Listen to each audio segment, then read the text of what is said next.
Avenida Rondon, 875 no Rocha. Não sei se alguém conhece. Todo segundo domingo do mês nós temos um almoço. Lá são 85 meninas que estão sendo amparadas.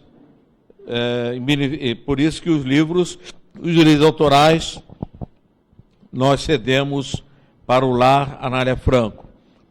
Quando o Sardinha falou em 2000, eu nem me lembrava disso, né? Porque também isso aqui modificou muito, né? Foi o primeiro livro, Suicídio e Suas Consequências, em benefício da CERJ, antiga UZR, da qual eu era o presidente. Bom, depois disso nós lançamos outros livros, mas os 5 últimos direitos autorais nós passamos para o Lar Anália Franco. E eu gostaria que depois alguém me trouxesse o livro Morreram e Voltaram para Contar, que um deles é exatamente, nós deveremos fazer referência a essa obra. Bom, o tema de hoje, perdas de pessoas amadas.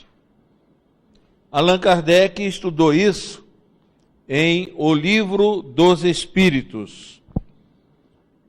Ele pergunta exatamente aos benfeitores espirituais se a perda de um ente querido atinge a todas as criaturas, e de fato, né?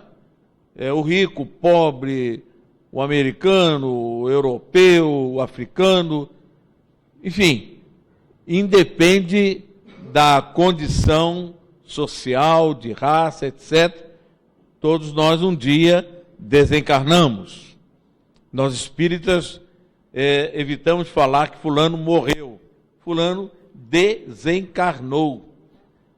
Tem até um orador espírita, não sei se vocês conhecem, o Celso Martins. Ele é muito magro. Ele falou que ele vai desossar. Agora eu não. Eu sou bem gordinho, vou desencarnar, sair da carne, né? Bem, então todos nós um dia vamos deixar esse mundo e vamos partir para a pátria espiritual. Mas a questão da morte sempre foi um tabu muito grande. Todos os povos têm seus rituais próprios para a morte. Há criaturas que realmente não entendem o processo da desencarnação. Enfim, a questão da morte, de fato, ainda é muito chocante para nós aqui encarnados, nós aqui na Terra. Mas, para que a gente possa falar sobre o tema, que eu gostaria de saber até que ponto, até que hora nós vamos poder falar, para poder a gente fazer uma... Ouviu, Fábio? Quantos minutos eu vou poder falar, até que horas? Até 9, ok. Tá bom, é isso aí. Bem, ok.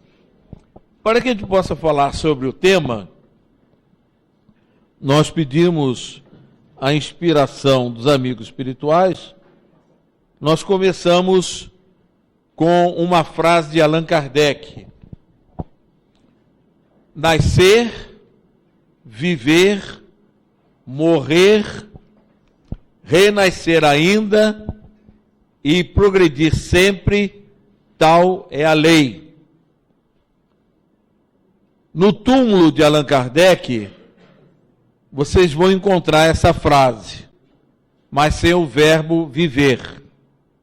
No entanto, como eu sou um pesquisador nato, uma comunicação de Emmanuel através de Chico é exatamente o nosso querido Emmanuel coloca o viver, que é muito lógico.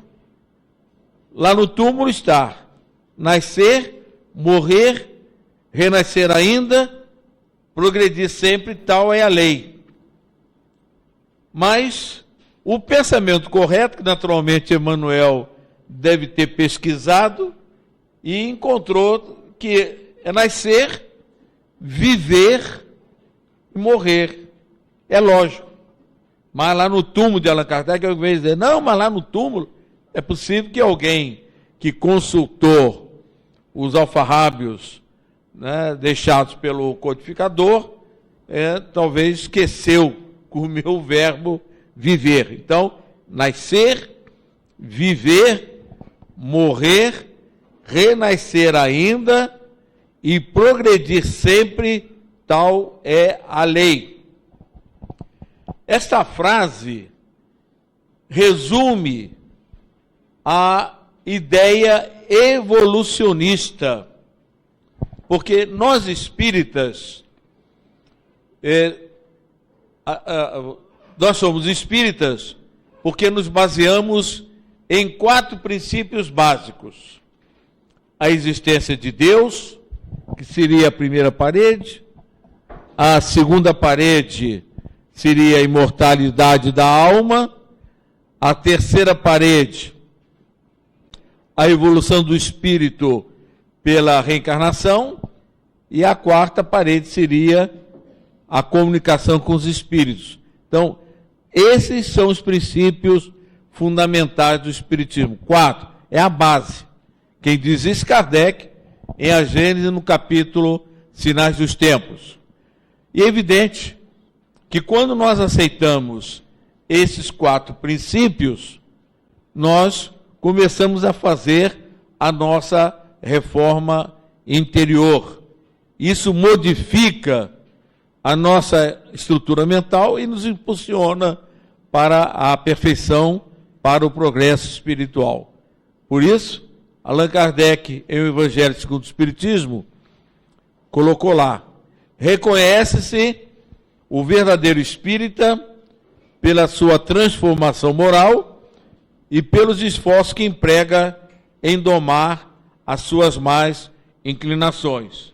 Então, espírita é aquele indivíduo que aceita esses 4 princípios: Deus, imortalidade, evolução pela reencarnação e comunicação. Aí Kardec colocou um complicatório, botou um adjetivo: reconhece o verdadeiro, né, o espírita. O espírita, agora, tem o verdadeiro. O verdadeiro é o que se transforma moralmente. Nós entramos para o espiritismo com todos os defeitos possíveis e imagináveis. Agora, na medida que a gente vai trabalhando, vai meditando na evolução do espírito, a vantagem de nós sermos melhores, automaticamente nós vamos nos modificando. Eu costumo sempre falar e me confessar publicamente que quando eu ingressei no espiritismo, aos 16 anos, criado com 8 homens, e a gente lutava o dia inteiro, enfim, éramos luta de boxe, cat-cat-scan na época, né? Não sei se seja do tempo da televisão que apareceu o cat-cat-scan, e por volta dos meus 17 anos, meu apelido na esquina, lá na Vila da Penha, era Trator. Para vocês verem, porque de fato eu trouxe um coeficiente de agressividade muito grande. Estou me confessando, porque de fato eu tinha uma tendência de agressividade muito grande, mas era muito grande mesmo. Graças a Deus, eu comecei na mocidade espírita e comecei a me melhorar. Tanto que aos 25 anos, se porventura eu continuasse o trator, eu teria desencarnado. Porque um colega da faculdade, problemas lá, em pleno centro acadêmico, eu era o presidente do centro acadêmico, me xingou de tudo quanto é nome, porque eu não deixei ele tirar vantagens. Ele me xingou tudo quanto foi nome, aí eu coloquei as mãos nas costas dele e disse: pois é, quando eu faço minhas preces a Jesus, de fato eu digo que eu não presto, tal. Ele depois vinha saber que ele estava armado, ele me xingou para que eu reagisse e me daria um tiro em legítima defesa. Então eu estou aqui porque eu entendi a mensagem do senhor Allan Kardec, que o verdadeiro espírito tem que se transformar.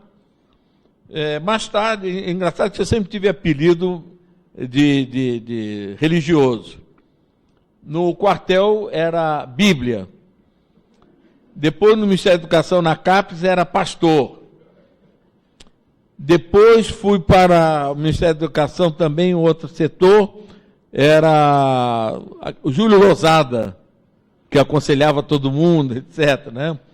Quando fui para o BNH, me deram o apelido de capelão. Tem uma história isso. Só que depois o diretor ficou sabendo que eu era o presidente da USERJ, a União da Sociedade, então eu era o bispo espírita do estado do Rio de Janeiro, né? Mas ele me apelidava de Monsenhor. E no Telespeak, Monsenhor, dá um pulinho aqui na minha sala, era o diretor do BNH. Bom, e aí um colega meu de infância, da juventude, que me conhecia como trator. Aí um colega, ô Monsenhor, vem aqui um pouco. Ele disse, mas você fez um progresso muito grande, né? Você saiu de trator para Monsenhor, graças a Deus. Então essa é a finalidade do Espiritismo, é melhorar a gente por dentro. A gente entra com todos os defeitos. Claro que eu ainda tenho um monte deles, mas no tocante à agressividade, melhorei muito. Certa ocasião, a primeira esposa, porque desencarnou de câncer, né? E eu perguntei assim, você acha que eu já melhorei? Depois de uns 10 anos de casado, você acha que eu já melhorei? Aí ela, brincando comigo, e nada, nem um pouquinho. Eu fiquei assim, não, brincadeira, você já melhorou muito. Aí eu fiquei satisfeito, porque a finalidade é essa, né? Você melhorar bastante. Bom, então, esses princípios fundamentais são importantes para nós entendermos até a questão que nós estamos tratando da perda dos entes amados, das pessoas queridas. E por isso, nós colocamos na mão de vocês, por favor, eu gosto de todo mundo trabalhando comigo na palestra. Ninguém aqui fica de braços cruzados. Esse gráfico é o gráfico da evolução. Porque nós só vamos poder entender a questão da morte, da desencarnação, por que se morre, através desse gráfico. E esse gráfico da evolução, vocês vejam lá embaixo, determinismo divino, é uma seta impulsionando uma estrela, essa pequena estrela que é um símbolo de computador, é a individualização do princípio inteligente. Então, há milhões de anos, nós éramos essa fagulhinha, um princípio inteligente.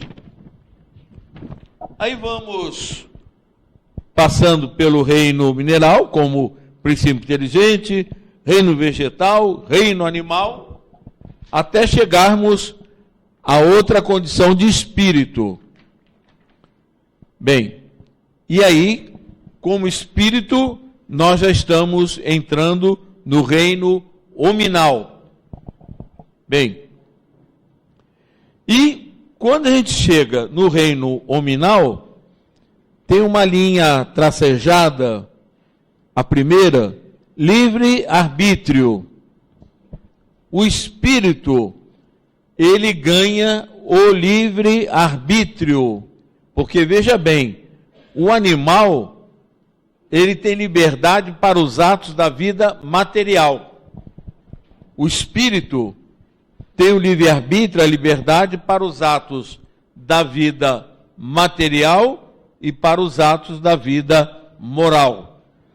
Eis porque eu fiz aí uma escada, a escada do progresso, dividida em 2 setores.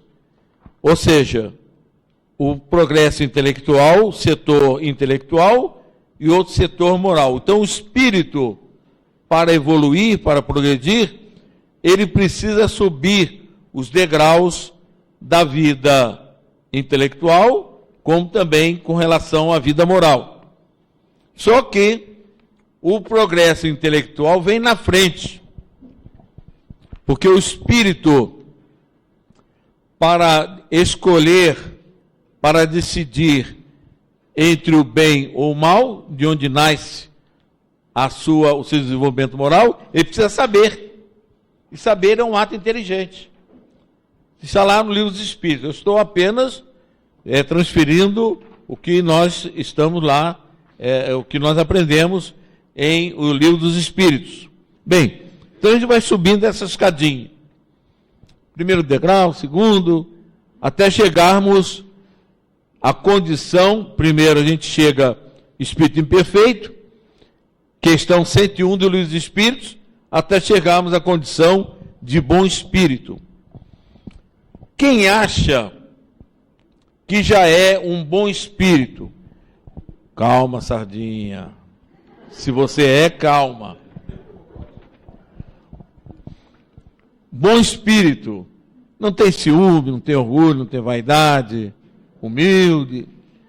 Quem acha que já conquistou todas essas virtudes é um bom espírito, pode levantar a mão. Ou as duas, se preferirem.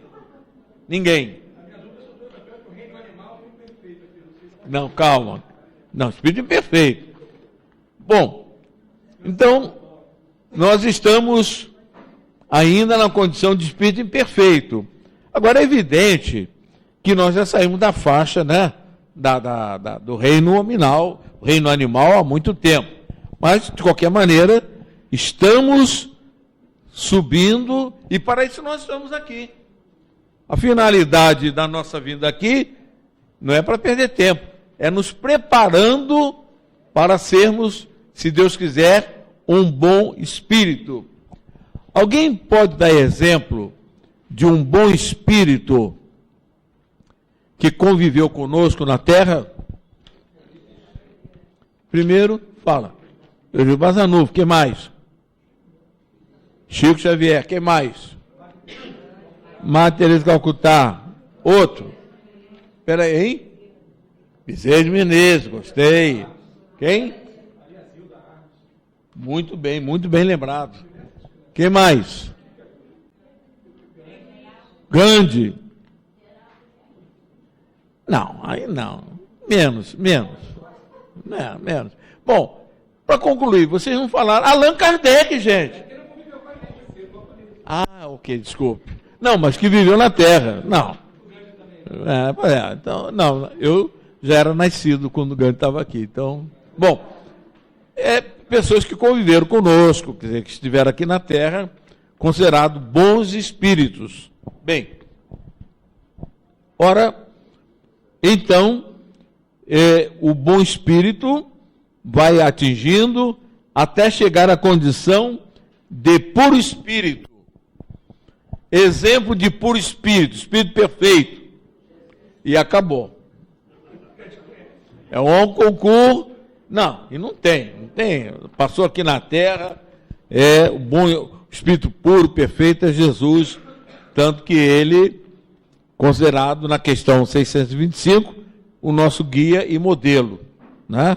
Bem, tudo isso é para mostrar que, através do nascimento,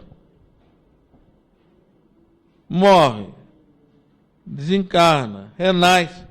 Então a morte, ela é necessária para o espírito se aperfeiçoar. Inclusive, faltou aqui explicar, aqui do lado, no primeiro setor, espírito imperfeito, do lado direito, em cima do reino nominal, tem um tracejado, prática do mal. Você está subindo, seguindo a estrada do progresso. De repente você sai fora, pelo caminho do mal. Só que o caminho do mal é uma rua sem saída. Alguém já entrou de carro em rua sem saída aqui? Eu já, muitas vezes. O mal é isso, é rua sem saída. É alguém que vai jogando taxinhas no caminho do próximo, mas é rua sem saída, ele tem que voltar.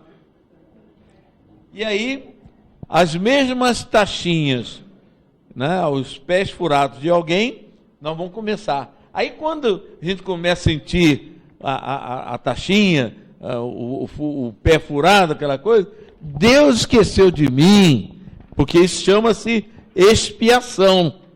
Expiar é você sentir na pele o que você fez no outro. É o mesmo beliscão que você deu, a mesma furada no pé. Aí o cara vem, não, é porque o meu signo conjuminou com o Capricórnio, deu o Leonino, etc. Né? Agora, só que ele esquece que o maior espírito que passou pela terra, que nós já vimos, deixou bem claro, a cada um será dado segundo as suas obras. Não é a cada um segundo o seu signo. Quando chegar lá em cima, pois é, meu anjo da guarda, eu nasci num dia lá que o solstício conjuminou, meu filho, aqui o Cristo disse, aqui prevalece a lei cristã, né? A cada um segundo as suas obras. Se você fez o bem, recebe o bem. Se fez o mal, recebe o mal, etc.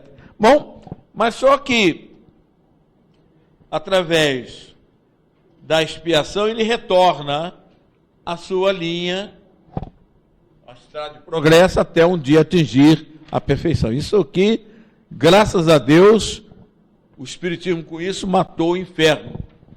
Eu uma vez escrevi um artigo para a revista O Médium, de que o inferno foi fechado para balanço com a reencarnação. A reencarnação fechou o inferno para balanço. Isso é linguagem de contador, de empresário, né? Você fecha para balanço, para fazer a contabilidade, então, graças a Deus. Então, esse gráfico da evolução está no meu livro Reencarnação é Possível Provar. É o último gráfico, é a última página que está esse gráfico. Então, através desse gráfico, nós vamos entender por que a gente morre. Porque se você não entender a finalidade da encarnação, por que nós vivemos? Aí, sofre, aprende, morre, acaba tudo. Então, a doutrina espírita, ela é evolucionista. Ela é deísta, imortalista, evolucionista. E a evolução se faz através das reencarnações sucessivas, até um dia nós chegarmos à perfeição, a qual Jesus já chegou há alguns bilhões de anos. Porque há 4 bilhões e meio, quando a Terra se desprendeu da nebulosa solar, Jesus estava à frente da formação da gênese planetária, há 4 bilhões e meio. Então, se ele, há 4 bilhões e meio, já era um espírito puro e perfeito, a qual Jesus entregou, foi um dos construtores do nosso mundo, então há bilhões de anos ele estaria já num estado de perfeição. Portanto, um dia nós chegaremos lá. Não parece nada não, mas isso nos traz uma esperança muito grande. Porque as religiões terminam ou no céu ou no inferno. Quem que desencarnasse agora, mas tem que responder com sinceridade. Quem desencarnasse agora iria para o céu? Quero ver, Sardinha. Aí pode. Quem iria para o céu? Que nunca cometeu nada.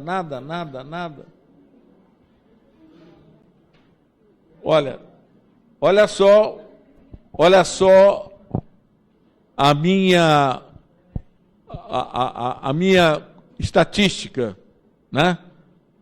Nós escolhemos aqui nesse momento, no universo, ninguém, disse que não iria para o céu. Né?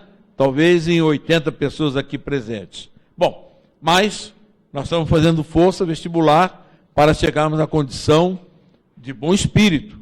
É para isso que nós estamos aqui. Claro que vai demorar, não tenha dúvida. Até chegarmos à condição de puro espírito vai demorar, mas para isso nós estamos. Bom, então vejamos que a encarnação e a desencarnação têm uma finalidade. Por quê? Quando o senhor Géssimo Monteiro, estou com 76, vocês acham que eu devo ir até quando? Até quanto?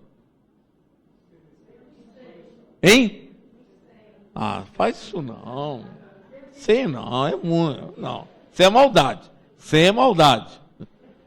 Bom, minha mulher disse que já me viu com 83 anos. Então, mais um setezinho ainda dá para o gasto. Bom, eu vou chegar lá em cima e meu anjo da guarda, naturalmente, com a mão nas cadeiras, sim, senhor, hein? O senhor prometeu isso. Bom, mas também o senhor fez isso, tudo bem, claro. Ninguém é tão mal, né? A finalidade da desencarnação é a gente fazer uma avaliação. É um curso. Não se faz isso em curso que a gente tem na Terra? A gente faz uma avaliação, termina o curso. O que é que você aprendeu? O que é que você fez de errado? Ah, bom, você fez de errado isso? Então volta na Terra. Você ainda precisa diminuir a sua agressividade, você precisa diminuir isso, precisa ser menos orgulhoso, e vai por aí, né? Bom, então a finalidade da desencarnação é a avaliação. Por isso, nós desencarnamos para avaliarmos e depois regressarmos à Terra para continuar o curso. Isso aqui é um curso. É o curso da evolução. Todos nós estamos matriculados desde o momento que Deus, pela sua determinação divina, nos criou na condição de princípio inteligente. Como espíritos, então um dia chegaremos a essa condição. Bem, mas de qualquer maneira, a morte é sempre morte, né? Desencarnação é sempre desencarnação. No programa que nós gravamos anteriormente, a Yasmin Madeira pediu que eu falasse das minhas provas, experiências nesse campo. Nessa encarnação, nós perdemos cerca de 3 filhos, 2 netos e a primeira esposa, todos eles de câncer e sem volta, sem recurso, sem recuperação. A primeira filha, com 2 anos e 3 meses, com câncer na região pélvica, nessa região, e desencarnou 3 meses depois da sua internação no Hospital Servidores do Estado. Depois, o nosso outro filho, o Serginho, desencarnou com 1 ano e 10 meses, com um câncer na omoplata. Esguichava muito sangue. Bem, passado mais adiante, perdemos a outra filha também, com câncer no neurovegetativo. Depois, o meu primeiro neto com câncer no cérebro, com 8 anos. E a minha neta com 23 anos com câncer linfático. E a esposa com câncer de mama. Bem, aparentemente são perdas. Né? São perdas. Mas a pergunta que foi feita é como é que nós encaramos essas perdas. Como espírita, é claro que, graças a Deus, tive condições de passar por essas provas, por isso eu estou aqui. Senão, eu teria me desestruturado. Sofri muito. Por volta de 1975, eles desencarnaram em 61, depois em 65, mas por volta de 72, 74, eu comecei a sofrer problemas circulatórios, coronários, etc. E descobrimos, um amigo meu, que em Caratinga, alguém conhece essa cidade, Minas Gerais? Terra do Timóteo e terra do Aguinaldo Timóteo e do Ziraldo. Muito bem. E nessa cidade, tinha o grupo espírita Dias da Cruz. Esse grupo tinha reuniões de materialização de espíritos. Numa sala, fechada, só tinha uma porta, um médico ficava deitado e o corpo dele se transformava, ou seja, virava ectoplasma. A energia que o médium exsuda através de todos os poros, mas o caso do Antônio Salles, o corpo dele ficava totalmente materializado. Num dia que nós entramos na cabine, levado pelo espírito materializado Dr. Zé Gleber, o corpo dele era uma espécie de uma usina. Luz, o esqueleto lá dentro, fluorescente, e aqui o coração batendo, o sangue, um fenômeno lindo, lindo, lindo. Pois bem, então, nessa reunião, os espíritos de médicos se materializavam e traziam aparelhos do mundo espiritual. E graças a Deus, eu fui cirurgiado durante uns 2 anos. Teve um japonês, espírito materializado, hein? O japonês me fez uma operação aqui nas mamárias, aqui nas glândulas, aqui nas mamárias. Outro me deu uma injeção de luz lá dentro do coração. Tudo a gente vê, que materialização, né? E por último, o Dr. José Gleber pegou uma radiografia que ele trouxe do mundo espiritual, ele fez assim, e depois Bezerra, Dr. Bezerra de Menezes, examina. Aí o doutor Bezerra, está de alta curado. Mas só que pobre, quando vê muita esmola, né? Só que estava me preparando para eu ser o diretor dos trabalhos de materialização, porque o senhor Ramiro desencarnou, não demorou muito tempo, eu acabei assumindo o cargo de diretor dessa reunião, eleito pelo Chico Xavier, que diz, segura o bastão e não largue o bastão. Mas no primeiro dia que eu sentei na cadeira de enfermo para ser atendido, eu vi meus 2 filhos desencarnados pela vidência. De um lado, o Serginho, e de outro lado, a minha filha Alcione.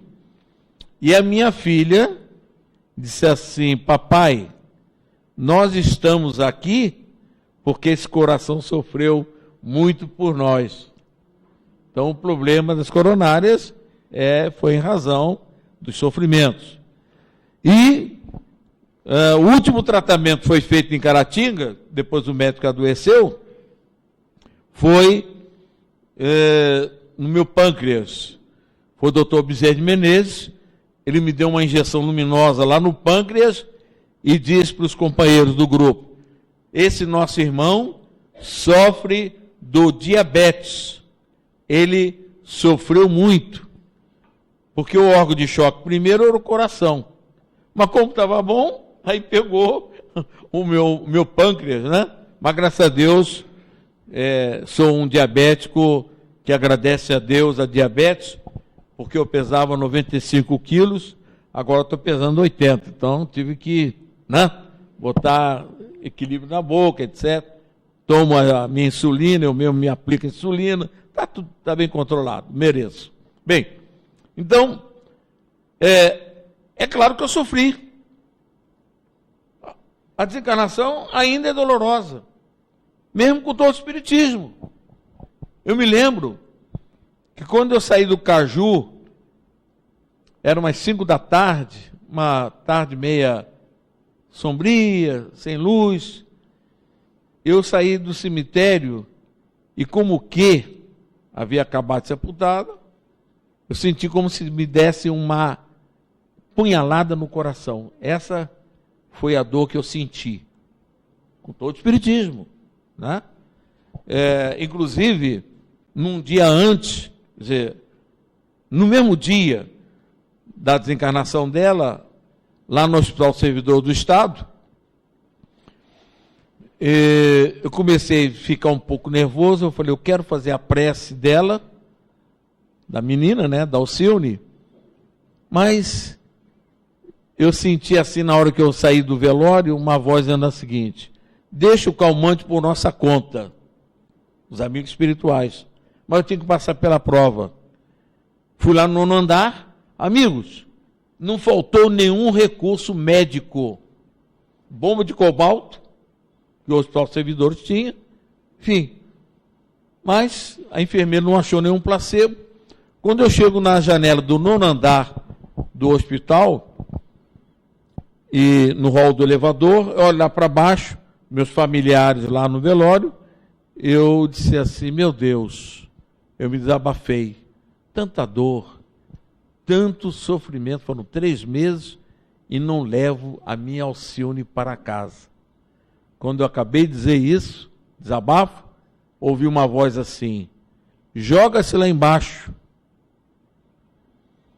Espírito obsessor, inimigo.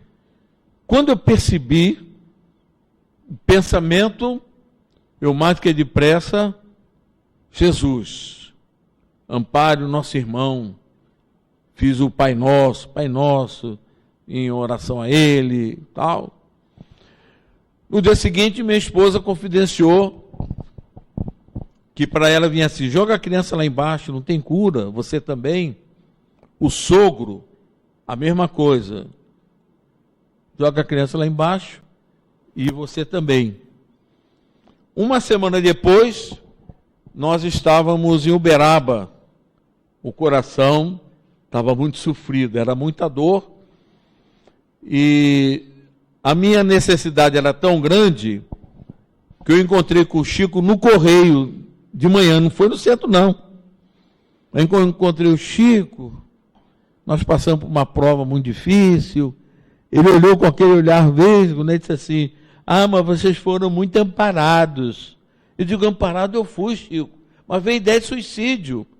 Olha só o que ele disse, foi um grande inimigo do passado de vocês.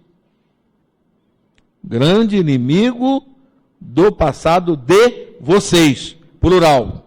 Meu, da esposa e do sogro, os 3. Bem, então é para nós vermos que a desencarnação é sempre muito doloroso pela separação. Embora,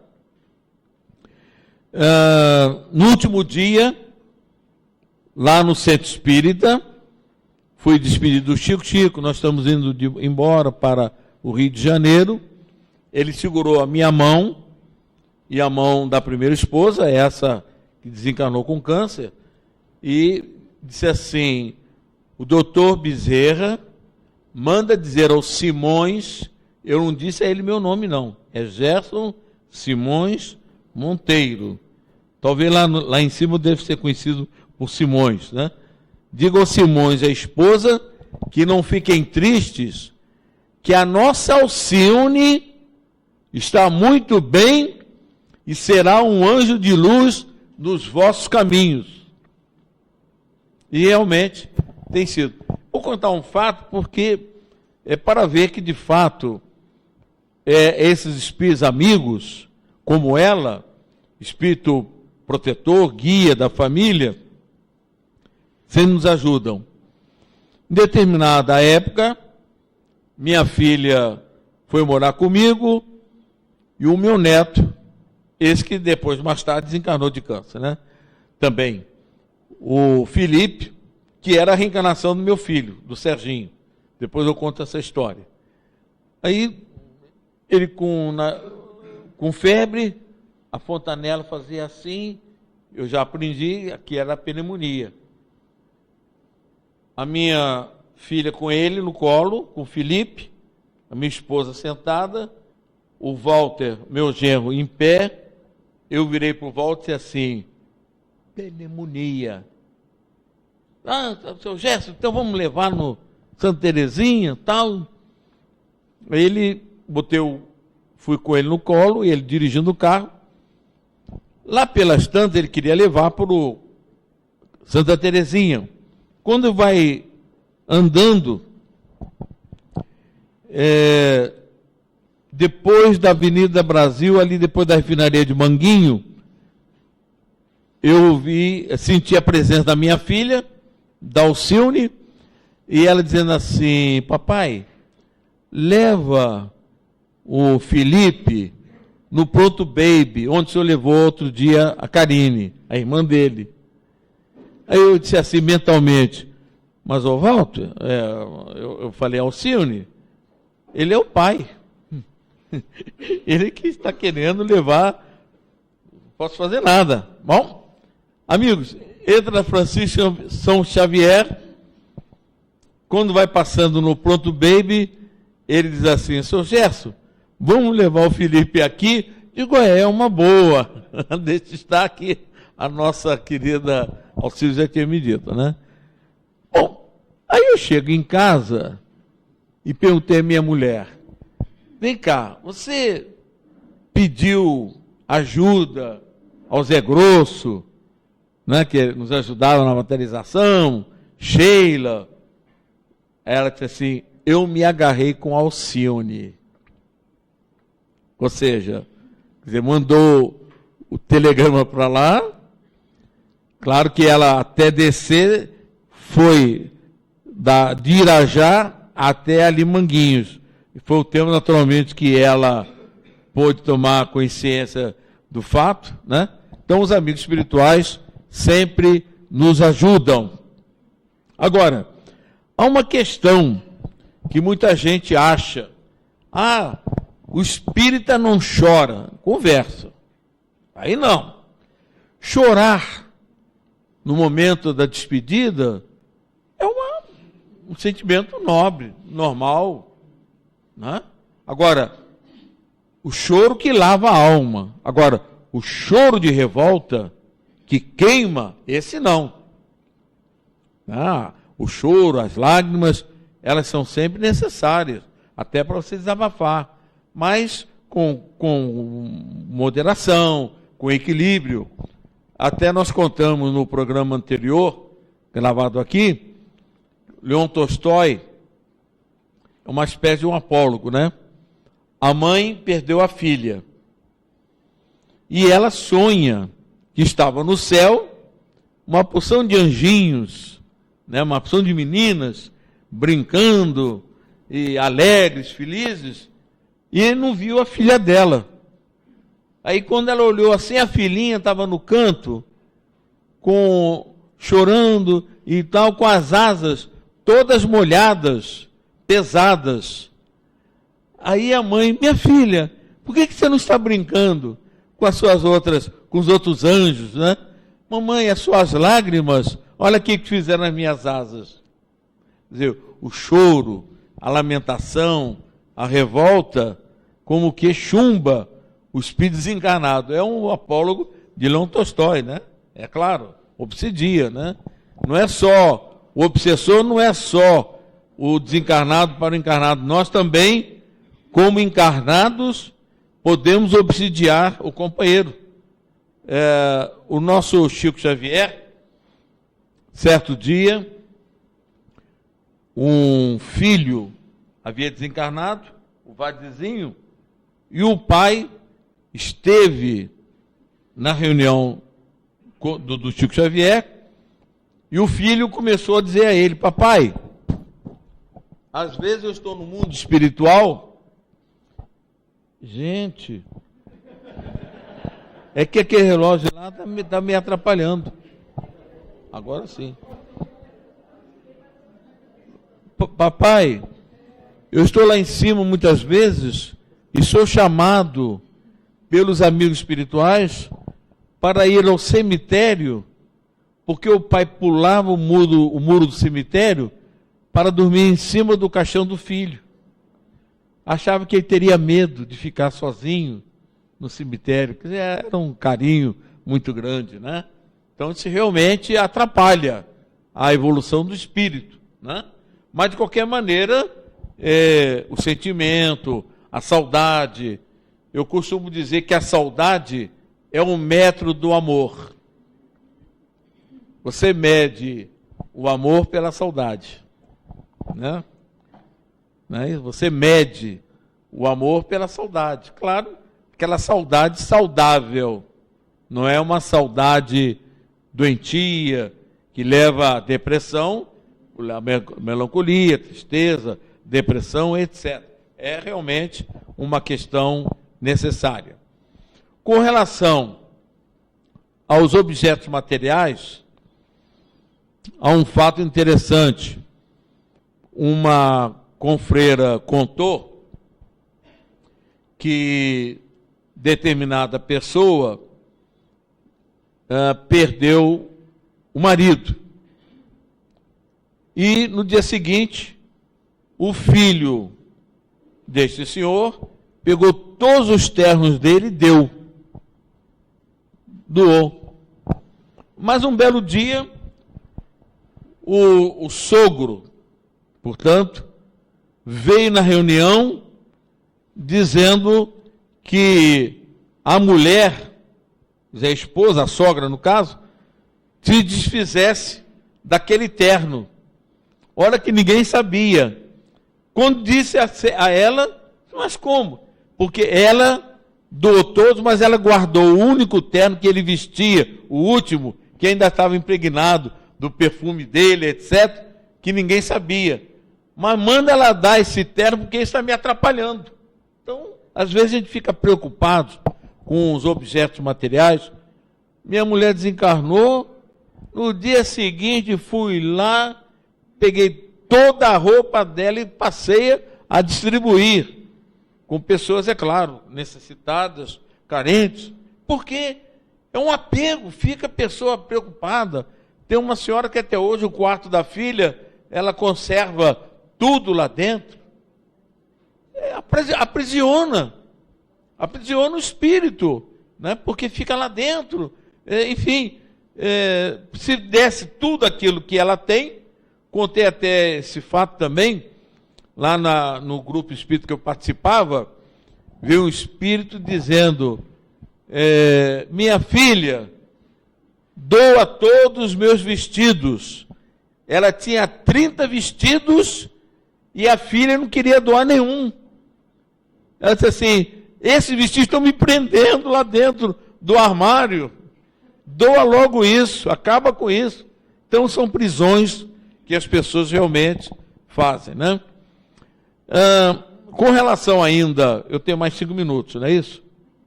Certo? Sou disciplinado. Fica tranquilo. Kardec, quando pergunta com relação à perda dos entes queridos, os espíritos respondem que nós temos meio de nos consolar. Foi o meu caso, né? Receber a mensagem da minha filha, como eu disse, está nesse livro, Morreram e Voltaram para Contar. A mensagem da Alcione, dada em 1961, precisamente no dia 17 de dezembro de 1961. Ela desencarnou quando eu completava 25 anos de idade. Aliás, ela, a minha outra filha e a minha mulher, todas as 3 desencarnaram no dia do meu aniversário. Não pergunte por quê, Sardinha. Eu não sei responder.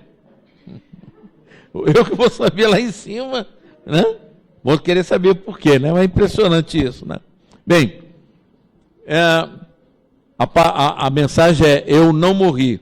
Então há, de fato, forma de você confortar. As mensagens, os sonhos, nós vamos encontrar com os nossos queridos na vida espiritual, como também através dos aparelhos.